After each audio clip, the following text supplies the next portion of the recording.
ನಮ್ಮ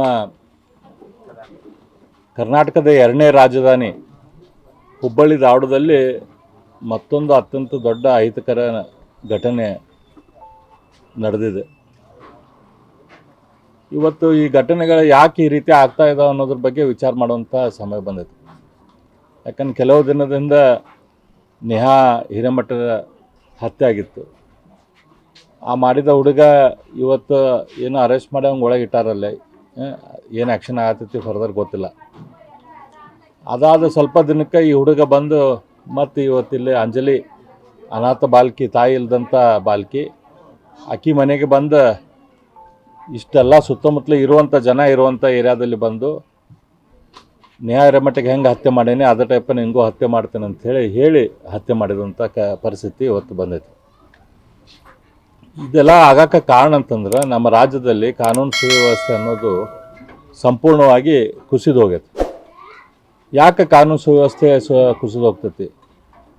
ಇವತ್ತು ಅಧಿಕಾರ ನಡೆಸಬೇಕಾದಂಥ ಪೊಲೀಸರು, ಕಾನೂನು ಸುವ್ಯವಸ್ಥೆ ಕಾಯಬೇಕಾದಂಥ ಪೊಲೀಸರು, ಅವರು ತಮ್ಮ ಟ್ರಾನ್ಸ್ಫರ್ಗಳನ್ನು ಅವ್ರು ತಾವು ಯಾವುದೋ ಪೋಸ್ಟಿಂಗ್ ಮಾಡ್ಬೇಕಂತಂದ್ರೆ ದುಡ್ಡು ಕೊಟ್ಟು ಬರುವಂಥ ಪರಿಸ್ಥಿತಿ ಆದಾಗ, ಇವತ್ತು ಸರ್ಕಲ್ ಪೊಲೀಸ್ ಇನ್ಸ್ಪೆಕ್ಟರ್ ಇರಲಿ, DCP ಇರಲಿ, ACP ಇರಲಿ ಅಥವಾ ಕಮಿಷನರ್ ಇರಲಿ, ಇವರೆಲ್ಲರೂ ತಮ್ಮ ಟ್ರಾನ್ಸ್ಫರ್ಗಳ ಸಂಬಂಧ ದುಡ್ಡು ಕೊಟ್ಟು ಬಂದಾಗ ಅವ್ರು ಎಲ್ಲಿಂದ ಆ ದುಡ್ಡು ತೆಗಿಬೇಕು? ಹೊರಗೆ ಅವ್ರದ್ದು ದುಡ್ಡು ತೆಗೆಯೋದು ಈ ರೀತಿ ಕ್ರಿಮಿನಲ್ ಆ್ಯಕ್ಟಿವಿಟಿ ಮಾಡುವಂಥವ್ರಿಂದ, ಯಾರು ಕೆಟ್ಟ ಕೆಲಸ ಮಾಡ್ತಿರ್ತಾರೆ ಅಂಥವ್ರಿಂದ, ರಿಯಲ್ ಎಸ್ಟೇಟ್ ದಂಧೆ ಯಾರು ಮಾಡ್ತಿರ್ತಾರೆ ಅವ್ರ ಕಡೆಯಿಂದನೇ ಇವ್ರು ದುಡ್ಡು ತೆಗಿಬೇಕಾಗ್ತೈತಿ.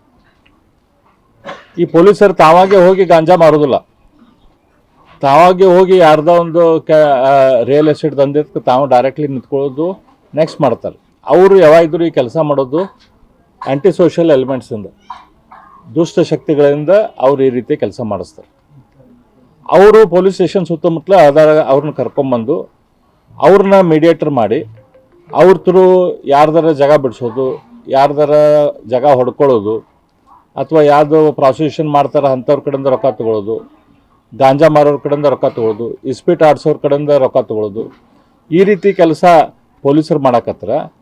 ಅದನ್ನು ನೋಡಬೇಕಾದಂಥ ರಾಜಕಾರಣಿಗಳಿಗೆ, ಅದನ್ನು ನೋಡಬೇಕಾದಂಥ ಸರ್ಕಾರಕ್ಕೆ ನೋಡೋಕ್ಕಾಗೋದಿಲ್ಲ. ಯಾಕಂದ್ರೆ ಅವ್ರ ಕಡೆಯಿಂದ ರೊಕ್ಕ ತೊಗೊಂಡು ಇವ್ರು ಟ್ರಾನ್ಸ್ಫರ್ ಮಾಡಿರ್ತಾರೆ.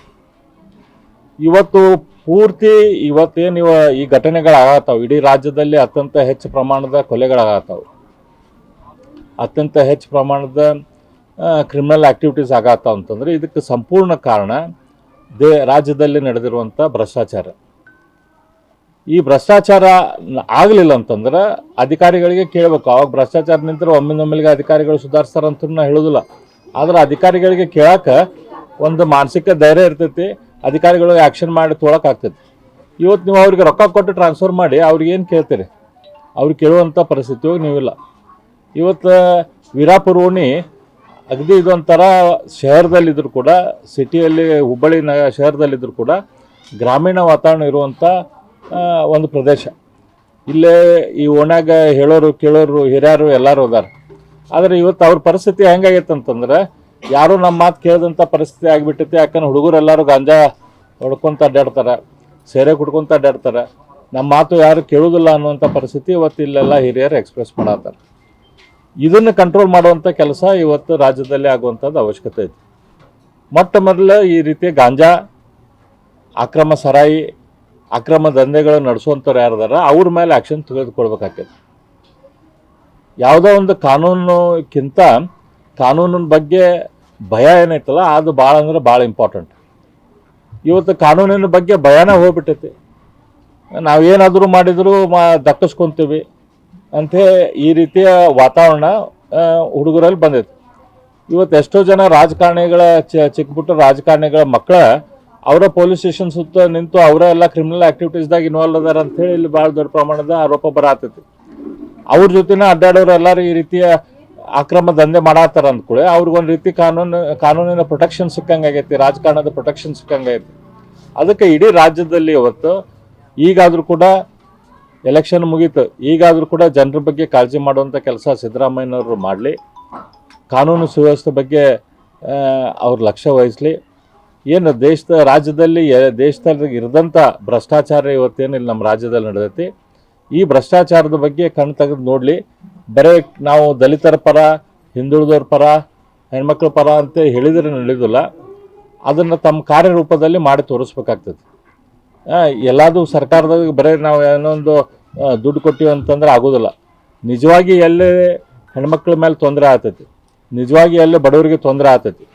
ಯಾವ ಕುಟುಂಬಗಳು ಇವತ್ತು ಅಕ್ರಮ ಸರಾಯಿ ಕುಡಿದು ಮುಂಜಾನೆ 4 ಗಂಟೆಗೆ ಸೆರೆ ಅಂಗಡಿಗೆ ಶುರು ಆಗ್ತಾವಂತ. 4 ಗಂಟೆಗೆ ಸೆರೆ ಅಂಗಡಿಗೆ ಕುಡಿದು ಅವ್ರ ಮನೆತನ ನೀವು ಒಂದು ಕಡೆ ಹಾಳು ಮಾಡ್ತೀರಿ. ಆ ಹುಡುಗರಿಗೆ ಗಾಂಜಾ ಹೊಡೆದು ಅವ್ರ ಪೂರ್ತಿ ಜೀವನ ಹಾಳು ಮಾಡುವಂಗೆ ಮಾಡ್ತೀರಿ. ಅದ್ರ ಸಂಬಂಧ ಎಲ್ಲರ ಕಡೆಯಿಂದ ದುಡ್ಡು ತೊಗೊಂತೀರಿ, ಭ್ರಷ್ಟಾಚಾರ ಮಾಡ್ತೀರಿ. ಇದು ನಿಲ್ಲಿಸುವಂಥ ಅವಶ್ಯಕತೆ ಇವತ್ತೈತಿ. ಅದು ಮಾಡಿದರೆ ಆವಾಗ ನೀವು ನಿಜವಾಗಿ ನೇಹಾಗಾಗಲಿ ಅಂಜಲಿಗಾಗಲಿ ಈ ರೀತಿಯ ಹೆಣ್ಮಕ್ಳಿಗೆ ನೀವು ನ್ಯಾಯ ಕೊಟ್ಟಂಗೆ ಆಕೈತೆ ಅಂತ ಈ ಸಂದರ್ಭದಲ್ಲಿ ನಾನು ಹೇಳಕ್ಕೆ ಇಚ್ಛೆ. ಕುಟುಂಬ ಬಡತನದಲ್ಲಿದೆ, ಸರ್ಕಾರದಿಂದ ಇವತ್ತು ಆಶ್ರಯ ಕೇಳ್ತಾ ಇದೆ, ನಮ್ಗೊಂದು ಮನೆ ಕೊಡಿ ಅಂತ ನೀವೇನು ಒತ್ತಾಯ ಮಾಡ್ತೀವಿ ಸರ್ಕಾರ? ನಾನು ಒತ್ತಾಯ ಮಾಡ್ತೇನೆ ಸರ್ಕಾರಕ್ಕೆ. ಈ ಕೂಡಲೇ ಇಲ್ಲೇ ಬಾಜುಕ ಸೋನಿಯಾ ಗಾಂಧಿ ನಗರದಾಗ ಹಿಂದೆ ಅಲಾಟ್ ಆದಂಥ ಪ್ಲಾಟ್ಗಳು, ಖಾಲಿ ಪ್ಲಾಟ್ಗಳು ಭಾಳ ಅದಾವೆ. ಅಲ್ಲಿ ಸಾಕಷ್ಟು ಜನ ಮನೆ ಕಟ್ಕೊಂಡಿಲ್ಲ, ಅವು ಖಾಲಿನ ಅದಾವೆ. ಆ ತಾಯಿ ಇವತ್ತು ಬೇರೆ ಕಡೆ ಇಲ್ಲೇ ಕಲ್ಯಾಣ ಮಂಟಪದಾಗ ಅಮ್ಮ ವಯಸ್ಸಾಗೈತೆ, ಆ ಮುದುಕಿ ಕೂಡ ಕಲ್ಯಾಣ ಮಂಟಪದಲ್ಲಿ ಮುಸುರಿ ಅದು ತೊಳೆದು ಜೀವನ ಮಾಡ್ತಿರ್ತಾಳೆ. ಈ ಮನೆ ಕೂಡ ಇದ್ದಂಥ ಮನೆ ಕೂಡ ಬಿಡ್ರಿ ಅಂಥೇಳಿ ಮನೆ ಮಾಲಕರು ಅವ್ರಿಗೆ ಕಂಪ್ಲೇಂಟ್ ಮಾಡ್ಯಾರ ಅಂಥೇಳಿ ನಾನು ಕೇಳಿದೆ. ಹಾಗಾಗಿ ಇಮಿಡಿಯೇಟ್ಲಿ ಈಗ ಅಲ್ಲೇನು ಸೋನಿಯಾ ಗಾಂಧಿ ನಗರದಾಗ ಅಲ್ಲಿ ಖಾಲಿ ಪ್ಲಾಟ್ ಅದಾವೆ, ಅದ್ರಾಗ ಒಂದು ಪ್ಲಾಟ್ ಕೊಡಬೇಕು. ಸರ್ಕಾರದಿಂದ ಮನೆ ಕೊಡೋಕೆ ಏನು ದುಡ್ಡು ಮನೆ ಕಟ್ಟಿದ್ದು ಅದಾವ ಅಂತ ಮನೆ ಕಟ್ಟಿದ್ದ ರಿಅಲಾಟ್ಮೆಂಟ್ ಮಾಡಿಕೊಡ್ಲಿ. ಯಾಕಂದ್ರೆ ಅಲ್ಲಿ ಸರ್ಕಾರದ ಕಾನೂನು ಐತಿ. ಒಂದು ಸರ್ಕಾರದ ಒಂದು ಮನೆ ಕೊಟ್ಟ ಮೇಲೆ 15 ವರ್ಷ ಅಲ್ಲಿ ಇರಲಿಲ್ಲ ಅಂತಂದ್ರೆ ಸರ್ಕಾರ ಅದನ್ನು ಮತ್ತೆ ವಾಪಸ್ ತೊಗೋಬೋದು. ಈ ರೀತಿ ಹಿಂದೆ ಬೇರೆಯವ್ರಿಗೆ ಅಲಾಟ್ ಇದ್ದರೂ ಕೂಡ ಈಗ ಅಲ್ಲೇ ಯಾರು ಇಲ್ಲ ಅಂತಂದ್ರೆ ಆ ಮನೆಯನ್ನು ಇಮಿಡಿಯೇಟ್ಲಿ ಕಾರ್ಪೊರೇಷನ್ನ ತನ್ನ ಸ್ವಾಧೀನಕ್ಕೆ ತೆಗೆದುಕೊಂಡು ಇಮಿಡಿಯೇಟ್ಲಿ ಅದನ್ನು ಅಲಾಟ್ಮೆಂಟ್ ಮಾಡಿಕೊಡ್ಬೇಕು. ನಾನು ಸರ್ಕಾರಕ್ಕೆ ಅದನ್ನು ಒತ್ತಾಯ ಮಾಡ್ತೀನಿ. ಅದಷ್ಟಲ್ಲ, ಈ ನೊಂದ ಕುಟುಂಬಕ್ಕೆ ಏನೂ ಇಲ್ಲ ಅವ್ರಿಗೆ ಪಾಪ. ನಿನ್ನೆ ನೋಡ್ರಿ ಅವ್ರ ತಂಗಿ ಮತ್ತು ಇನ್ನೊಬ್ಬಕ್ಕೆ ವಿಷ ತೊಗೊಂಡು ಕುಡಿದು ಇದು ಮಾಡ, ಯಾಕೆ ಫಿನಾಯ್ಲ್ ತೊಗೊಂಡು ಕುಡಿದು ಇವತ್ತು KMCಯಲ್ಲಿ ಅಡ್ಮಿಟ್ ಆಗೈತಿ. ಇನ್ನೊಂದು ಹುಡುಗಿ ಕೂಡ, ಅದ್ರ ಕೂಡ ಏನಾಗ್ತೈತಿ ಗೊತ್ತಿಲ್ಲ. ಯಾಕಂದ್ರೆ ಇದು ವಿಷ ಕುಡ್ದಾಗಿದ್ದಾರೆ ಎಫೆಕ್ಟ್ ಗೊತ್ತಾಕ 2-3 ದಿನ ಹಿಡಿತೈತಿ. ಸೊ ಅದು ಕೂಡ ಏನೈತಿ ಗೊತ್ತಿಲ್ಲ.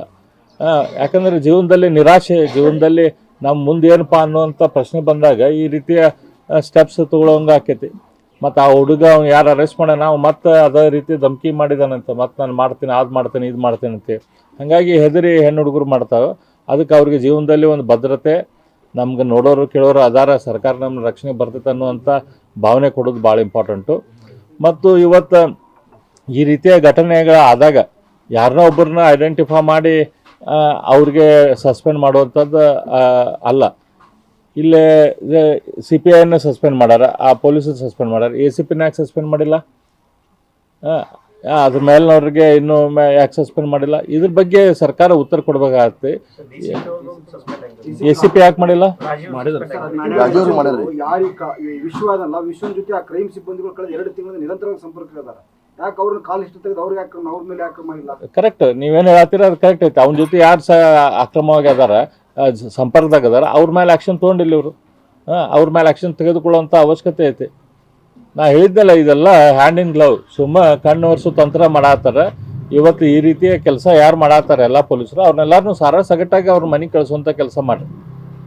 ಆಮೇಲೆ ಈ ಏನು ಪೊಲೀಸರು ಏನದಾರಲ್ಲ, ವಿಶೇಷವಾಗಿ ಕೆಳಗೆ ಪೊಲೀಸರು PSI ಕೆಳಗಿನ ಪೊಲೀಸರು ಏನಿದಾರಲ್ಲ, ಅವ್ರನ್ನ ಜಿಲ್ಲೆಯಿಂದ ಹೊರಗೆ ಟ್ರಾನ್ಸ್ಫರ್ ಮಾಡುವಂಥ ಅವಶ್ಯಕತೆ ಐತೆ. ಅದರಲ್ಲಿ ಕಾನೂನದಲ್ಲಿ ಏನು ಅವಶ್ಯಕತೆ ಐತೆ ಆ ಕಾನೂನದಲ್ಲಿ ಬದಲಾವಣೆ ಮಾಡಿ ಅವ್ರನ್ನ ಜಿಲ್ಲೆಯಿಂದ ಹೊರಗೆ ಟ್ರಾನ್ಸ್ಫರ್ ಮಾಡಬೇಕು.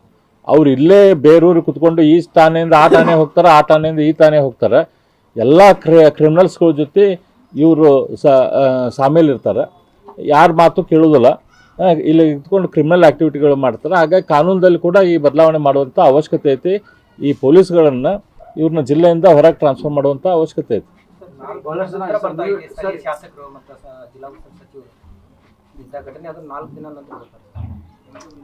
ಅದು ಅವ್ರಿಗೆ ಇರುವಂಥ ಕಾಳಜಿ ಗೊತ್ತಾಕೈತಿ, ಏನು ಜನರ ಬಗ್ಗೆ ಏನು ಕಾಳಜಿ ಐತಂತ. ಯಾಕಂದ್ರೆ ಮೊದಲು ಅವ್ರು ತಾವೆಲ್ಲ ಇದು ನೋಡ್ಕೋಬೇಕಲ್ಲ, ತಾವು ಯಾರನ್ನ ಮೇಲೆ ಆ್ಯಕ್ಷನ್ ತೊಗೋಬೇಕು, ಯಾರನ್ನ ಮಾಡಬಾರ್ದು ಅಂತ ಅವರೆಲ್ಲ ವಿಚಾರ ಮಾಡಿಕೊಂಡು ಅದಾದ್ಮೇಲೆ ಇಲ್ಲಿ ಬರೋರು ಅವರು. ಸರ್, ನಿನ್ನೆ ಸ್ಥಳೀಯ ಶಾಸಕರು ಹೇಳಿದಾರ, ಫೋಜಿ ಕೊಡಕ್ಕೆ ನಾ ಅಡ್ಡಾಡಲ್ಲ, ನಿಜವಾದ ಏನೈತಿ ಅದನ್ನ ನಾ ಮಾಡ್ತೀನಿ. ಕೆಲವರು ಫೋಜಿಗಾಗಿ ಬರ್ತಾರೆ, ನಾ ಅದಕ್ಕೆ ಬೇರೆ ಕೆಲಸ ಇತ್ತು ಹೀಗಾಗಿ ಹೋಗಿದ್ದೆ. ಅವ್ರಿಗೆ ನಾವು ವಿನಂತಿ ಮಾಡ್ಕೊತೀನಿ, ಈಗ ಪೋಸ್ ಕೊಡೋದು ಬೇಡ, ಆದರೆ ಇಲ್ಲೇನು ತಾಯಿಗೆ ತೊಂದರೆ ಐತಿ, ಇಮಿಡಿಯೇಟ್ಲಿ ಅದನ್ನು ಮನೆ ವ್ಯವಸ್ಥೆ ಮಾಡಿಕೊಡ್ಲಿ, ಸರ್ಕಾರದಿಂದ ಅವ್ರಿಗೆ ದುಡ್ಡು ಕೊಡಿಸ್ಲಿ, ಒಂದು 50 ಲಕ್ಷ ರೂಪಾಯಿ ಸರ್ಕಾರದಿಂದ ಪರಿಹಾರ ಕೊಡುವಂಥ ಕೆಲಸ ಮಾಡಲಿ. ಇದು ಯಾವ್ದಾರ ಒಂದು ಮೈನಾರಿಟಿದು ಆಗಿತ್ತಂದ್ರೆ ಇಮಿಡಿಯೇಟ್ಲಿ ಸರ್ಕಾರದವ್ರು ಘೋಷಣೆ ಮಾಡ್ತಿದ್ರು ದುಡ್ಡು. ಇವತ್ತು ಹಿಂದೂ ಹುಡುಗಿ ಐತಂತೆ ಅದ್ರ ಬಗ್ಗೆ ಒಂದೊಂದು ರೂಪಾಯಿನೂ ಕೂಡ ಘೋಷಣೆ ಮಾಡಿಲ್ಲ. ಘೋಷಣೆ ಮಾಡಲಿ. ನೀತಿ ಸಂಹಿತೆ ಇದೆ ಅಂತ ಹೇಳಿದ್ದಾರೆ. ನೀತಿ ಸಂಹಿತೆ ಇಲ್ಲಲಿಲ್ಲ, ಈಗ ಟೆಂಡರ್ ಕರೆಯಕ್ಕೆ ಸತೆ ಅಲೌಡ್ ಐತಿ, ಇದಕ್ಕೆ ಯಾಕೆ ನೀತಿ ಸಂಹಿತೆ ಐತಿ? ಈಗ ನಿನ್ನಿಲ್ದ ಮೊನ್ನೆ ಎಲ್ಲ ಮುಖ್ಯಮಂತ್ರಿಗಳು ಒಂದು ರಿವ್ಯೂ ಮಾಡಿದಾರಲ್ಲ, ಮಾಡಿ ಎಲ್ಲ ಟೆಂಡರ್ಗಳು ಏನಿದಾವೆ ಎಲ್ಲ ಯಾವ ಪೆಂಡಿಂಗ್ ಇಟ್ಟಿರಿ ಅವನ್ನೆಲ್ಲರನ್ನೂ ಕರೀರಿ, ಕೆಲಸ ಶುರು ಮಾಡಿರಿ ಅಂತ ಹೇಳ್ಯಾರ. ಇದಕ್ಕೆ ನೀತಿ ಸಂಹಿತೆ ಬರೋದಿಲ್ಲ. ಇದು ಮಾನವೀಯತೆ ದೃಷ್ಟಿಯಿಂದ ಮಾಡ್ಬೇಕಾದಂಥ ಕೆಲಸ. ಇಲ್ಲಿ ಕರ್ನಾಟಕದಲ್ಲಿ ಎಲೆಕ್ಷನ್ ಆಗೋಗೈತಿ. ಈಗಿರುವಂಥ ನೀತಿ ಸಂಹಿತೆದಾಗ ಈ ರೀತಿಯ ಕ್ರಮಗಳನ್ನು ತೆಗೆದುಕೊಳ್ಬಾರ್ದಂತ ಎಲ್ಲಿಯೂ ಇರಲ್ಲ. ಮಾಡಲಿ ಅವರು, ಏನೋ ಒಂದು ರೀಸನ್ ಹೇಳೋದು ಬೇಡ.